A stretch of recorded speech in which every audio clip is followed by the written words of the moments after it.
So who doesn't remember Modern Warfare 2, right? Being in the trenches of an online match, having the most vitriolic things said at you for missing a shot? Never ever has my mother slept with more men, never ever have I sucked more dicks, or been strangely labeled as a bundle of sticks in my entire life, and I wouldn't change it for the world. And without a doubt, never have I ever had so much fun in a COD community than I did with this title. And I was 9-ish years old, so your boy was one of those squeakers that you hated in your lobbies. This is also the one and only game I've ever gotten the Platinum Trophy for, and will probably never 100% a game again just to keep Modern Warfare 2 in this high regard for myself. Multiplayer aside, Modern Warfare 2 was doing trigger warnings far before trigger warnings were cool. Good on you, Infinity Ward. Lucky for me, when I played this campaign for the first time, I was way too young to be playing it, and to actually understand the gravity of what I was seeing and doing. Especially in a certain mission pertaining a certain particular omission of a certain language that was certainly spoken by our Lord and Savior Rasputin. Long may his Wang hang in infamy. Let's not forget one of the best COD trailers to have been released was with this game. And with that trailer, this game is a step into the more action movie type COD campaigns. And even with that, Modern Warfare 2 has a very focused theme on legacy and heroism, which you might not expect from your average dumb military action adventure. And this theme ties perfectly into the end of Modern Warfare, where the men are not known as heroes and their legacy never to be remembered, who live to be okay with that, which expertly contrasts Shepard, who is desperate to go down in the history books.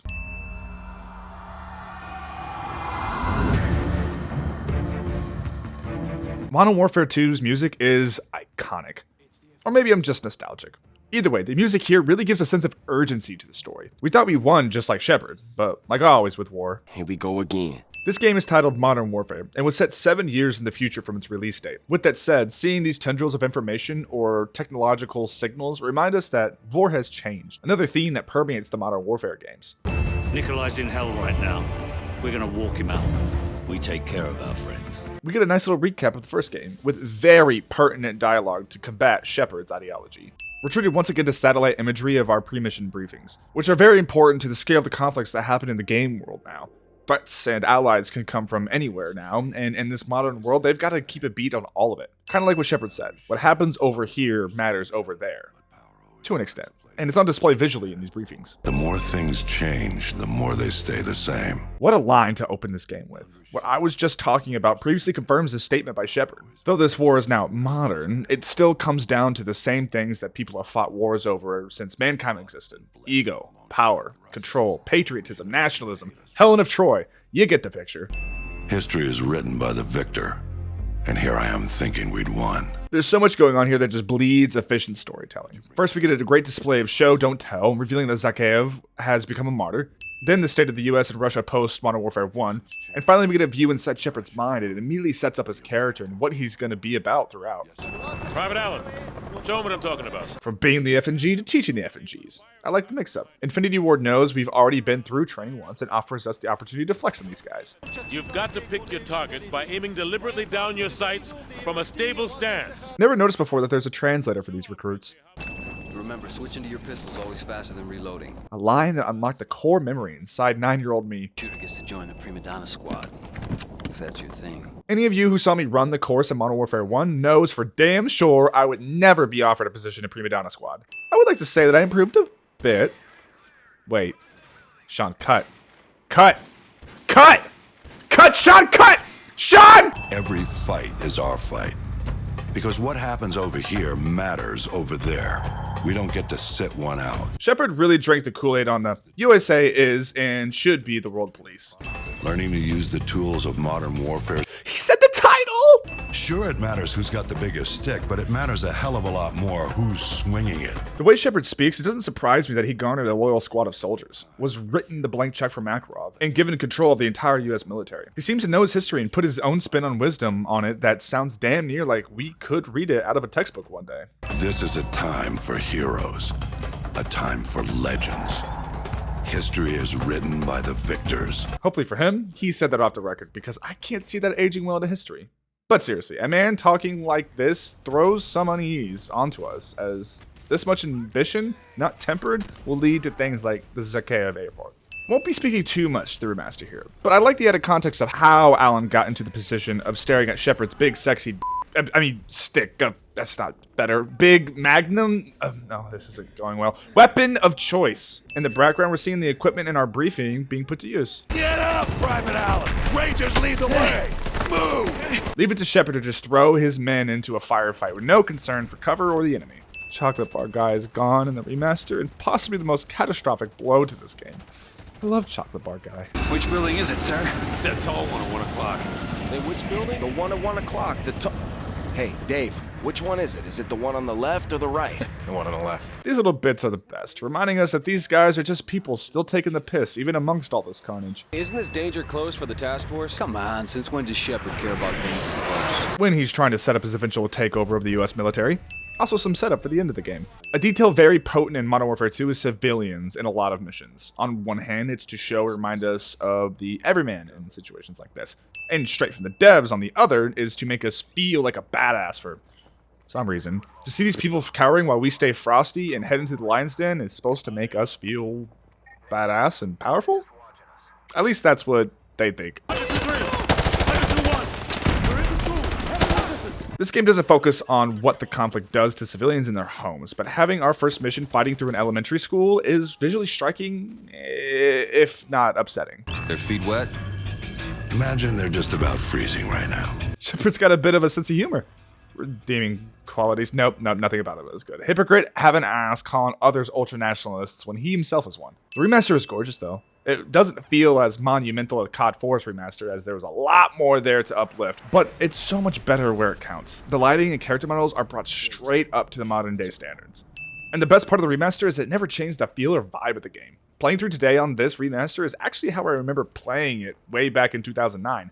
And when I look back at footage from when it was released, I'm amazed by how much it didn't look like this. Long story long, Soap is sexy, and I like the fur on his coat. Break's over, Roach. Let's go. Man, oh man, similar in energy to how we trained the FNGs. The man we played as and made badass in the first game is now our badass new captain, making us feel badass by association. And it raises questions. Where is Captain Price? I'll see you on the far side.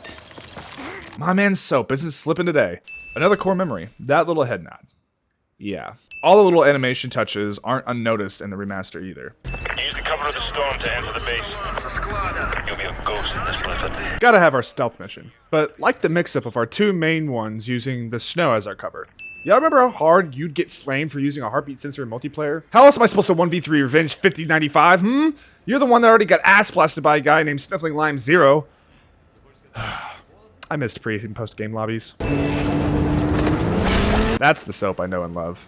And attention to detail. Soap is yanked to the side with the momentum of the soldier. We went from super serious discussions about a man's morality when placed into war in the previous game to fun little joyrides on a snowmobile. COD really is a series that has its cake and eats it too. 6-1, we're taking heavy fire, but we're almost there. Stand by. Pin the throttle, keep going. This music is seared into my brain for the amount of times I ran this Spec Ops level going for that platinum trophy. 2 men took down an entire base. I ask much more from you now. Oh shit. Talk about raising the stakes. Front lines are history. Uniforms are relics. The war rages everywhere. Things have really changed since the First World War. If you're curious what I mean, check out what the French did, I believe, with their uniforms. This man Makarov is fighting his own war and he has no rules, no boundaries. He doesn't flinch at torture. Well, f me sideways and call me Sally. Did Infinity War just speed run on Make a Villain Hateable?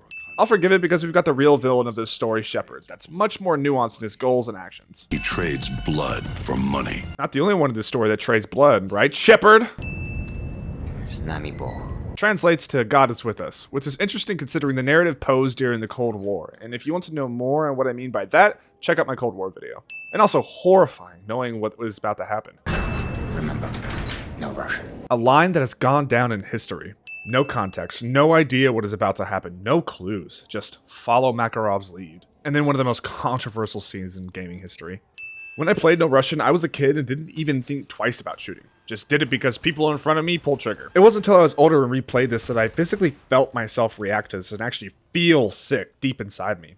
I've killed innocents all the time in other games without a second thought or even with a laugh. But here, the entire presentation hits too close to home and is too real to not feel anything about it. Easily among the best crafted scenes in COD history.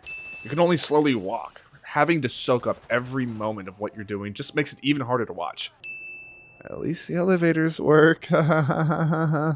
As stupid as it is logically for a country to use their own arms for an attack like this, it's a neat detail to add on to the pile of dead evidence that is America's sweetheart Alan. And it's such a fast mission. In under 10 minutes, one man ended the lives of hundreds and started World War III. It's so compelling because it's just too real. The Russians ain't gonna let this massacre go unanswered. It's gonna get bloody. Too right, mate. Now in the eyes of the world, they're the victims. You think it's part of the mission to have a silky, sexy voice to join Task Force 141? Am I just growing up? Is it about framing? I don't know. I used to never blink at torture, and now when I watch that my boys are about to do some, I'm like, but I thought we were the good guys. Or else kind of go to the way of the dinosaurs and World War III is on the horizon, I guess. Go for that motorcycle! No, he's not! Okay, we're gonna hide on Rojas. Wait! This chase scene is great. Through all the radio chatter, bullets flying, and explosions, the anxiety is at an all-time high trying to catch Rojas. Gonna get away! No, he's not.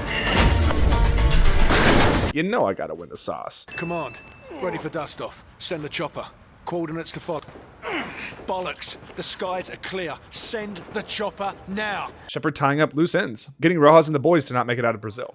But actually, it's just set up for the invasion on the US. I'm looking at fighter jets over I-95! How the hell did they get through? As totally nonsensical as it is for Russia to, 1, sneak over to US soil, and 2, even have a stake in the boots on the ground invasion due to geography alone, it makes for some really great level scenarios for those of us who live in the States. The name of this mission is in reference to what the American Resistance Force calls himself in the movie Red Dawn, which came out in 1984 about Russia invading the US.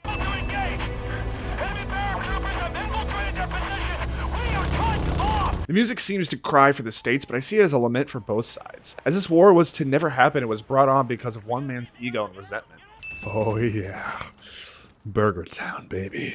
Whoa! Whole ass animation for moving a turret. Nice one, Remastered. Instead of just shooting lanes and rooms, Wolverines opens up real big compared to its predecessors, giving us time to really acquaint ourselves in the area we are defending.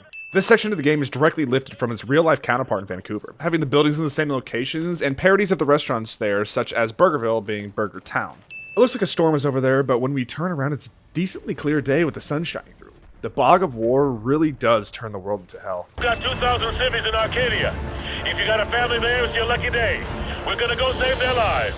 Yo, I love Sergeant Foley. The way he says that, I would follow him anywhere. If this con's the bait to catch that psychopath, let's hang him from a tree. If only he knew who he was talking about. Said, let's go. What about Rojas? Streets will take care of him. Works for me. Nothing better than seeing a unit all on the same page. Till I collapse. Oh, too soon, I guess. You only get one, so... Can't let him take this corner. Just point it out on the map, sir. They won't take it. The confidence! Oh! Pretty neat that we go and fight through the plane we watched ground just moments earlier. I don't have a fear of the ocean, but something about this presentation gives me the heebies. Reaching will never not make you feel like a badass. Ghost, you opened the wrong door. I don't know if that was meant to be funny or not. Grab the riot shield. Ooh, baby's the riot shield. One of the more inventive things to add into a COD game before specialist abilities blew the top off. Price was already on his way out. Didn't even need y'all. And for most of us who played this game back in the day, Price! Price? This belongs to you, sir. Oh, they're so cute. Immediately with the sir giving him back his pistol that he slid to Soap in the first game. Who's Soap? Love that. Some reason Soap stopped going by his name. Also fun that a lot of 1-for-1 men's names have something to do with survival, and of whom always die. Roach being hard to kill, Soap being slippery. Spoilers. Ghost. Can't kill a ghost. And we don't talk about meat. Whatever you're gonna do, Soap, do it fast. After 3 years in the gulag, love that Price still talks to Soap like no time has passed.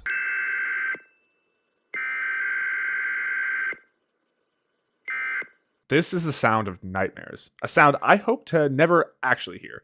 This pre-mission brief is so effective in setting up the next mission, just showing us the cold text and forcing us to confront our feelings with everything. And seeing Washington, D.C. under siege preceding the EAS makes the whole situation feel so hopeless. Can you clear out of there? I see a mass of foot mobiles converging on your position.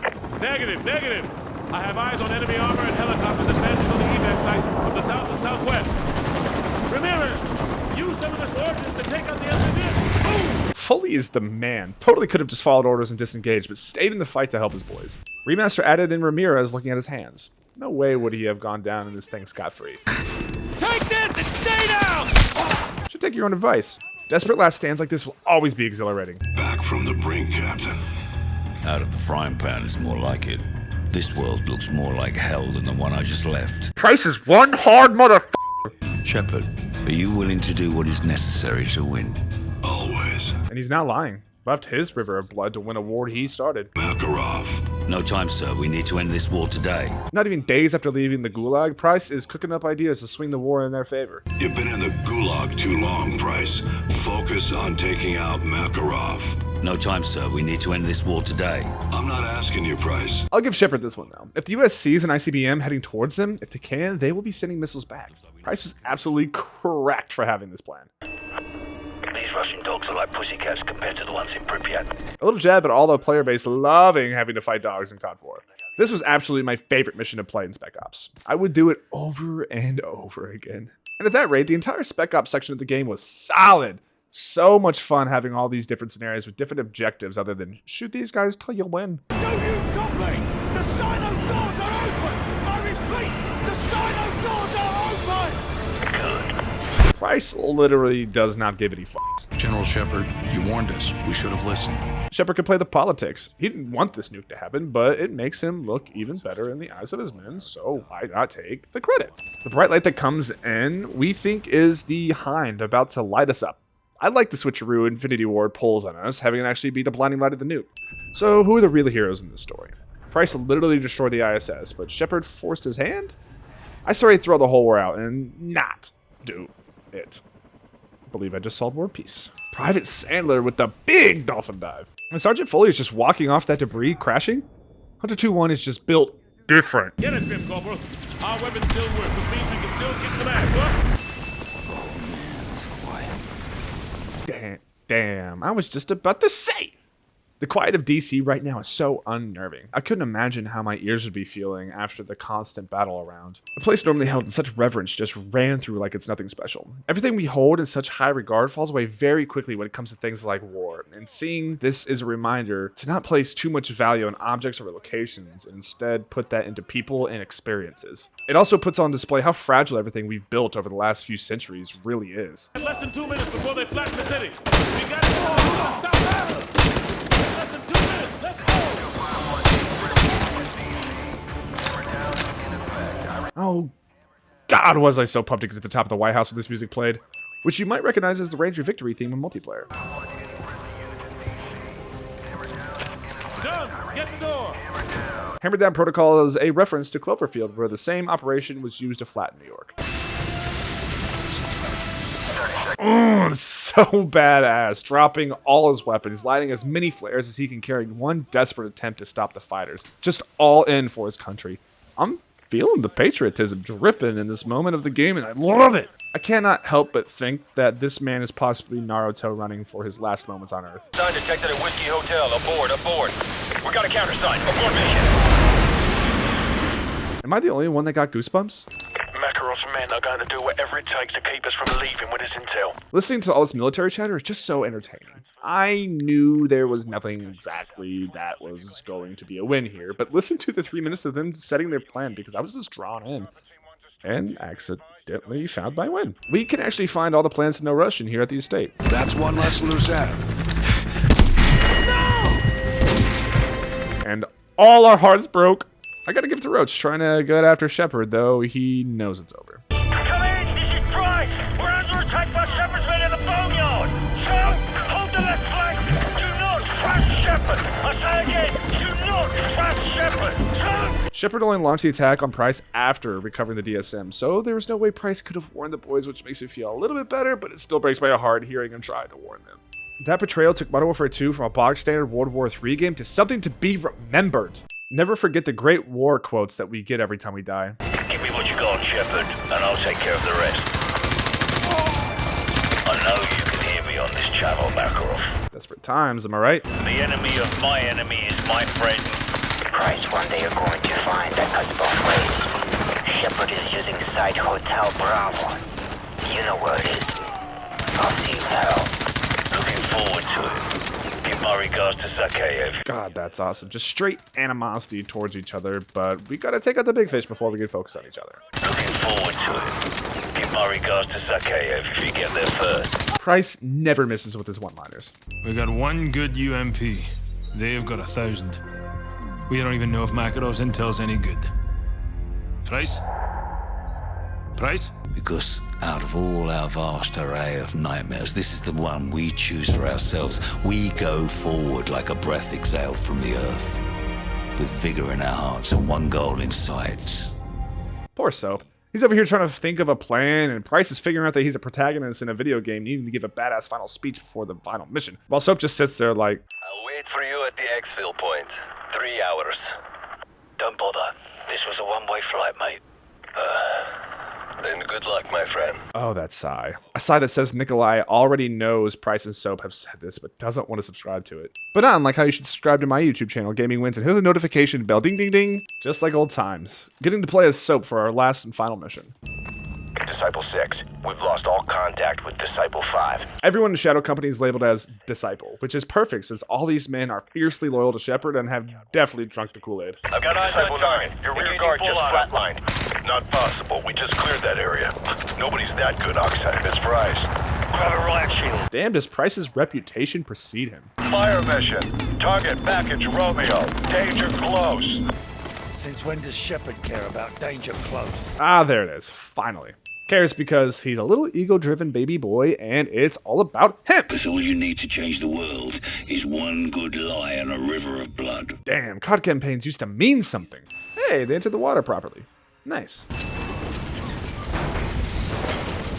Trying counts for something, right? I lost 30,000 men in the blink of an eye.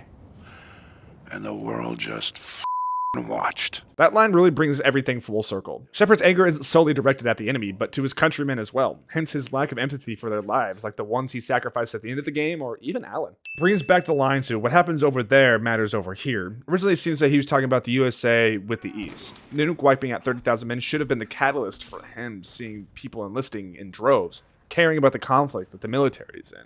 He actually means it the other way around. What happens over in the East should and does matter to those back home, and he wants to force their hand after the events of Modern Warfare. A little callback to the ending of Modern Warfare 1. Oh no! Price lost his head, and we know that's where most of his power comes from.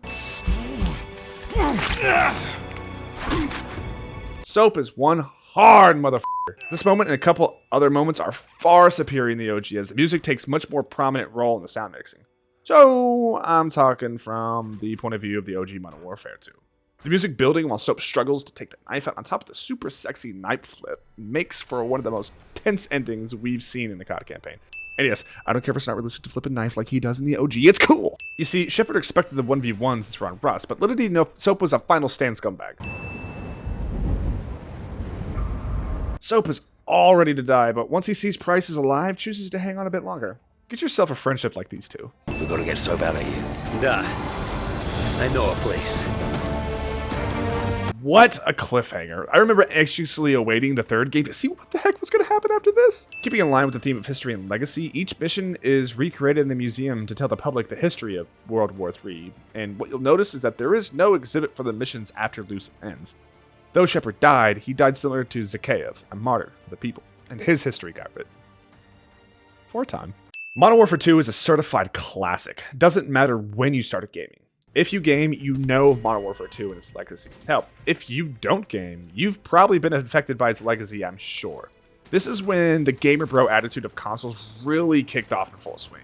When the Doritos and Mountain Dew was being slung down gamers' throats. It was definitely a time to be alive when this game was at its peak. I remember the community around this game more fondly than I remember playing the game itself. It's still a great game, but I don't think that any other COD game other than Black Ops 2 has captured that magic that we've been clamoring to get back since Modern Warfare 2 showed us. And maybe we won't ever get it back. Gaming has changed, and we've all changed along with it. Whether it's for the better is yet to be seen, but no matter how much we may want the old days of Call of Duty or gaming in general, those days are behind us. And we gotta find the enjoyment in what is being offered today. We'll always keep those memories of the good old days, and when we reminisce, the younger generation can tell us about how our glory days sound terrible, and that things are so much better now, while they tuck us into bed. And before they leave the room, I for damn sure am going to pull them in and whisper in the ear, I f***ed your mother. And then sleep comfortably knowing I just told my son some of the most vile shit thrown at me back in Modern Warfare 2, and he'll have no idea what I'm talking about. Anyway, Modern Warfare 2. I love it. You love it. We all love it. Where's the multiplayer remaster? Don't know. Neither does Infinity Ward. because they're making just a new game with the same title. And so researching for this video was a nightmare because every time I typed in Modern Warfare 2, the new one was put up. And anyway, what do you guys think about Modern Warfare 2 back in the day? And what do you think about it now? And how do you think its legacy holds up? And do you think the history is written by the victors like Shepard? All right, I'm done. Remember, drive the speed limit, drink some water, and love one another. Pizza babies.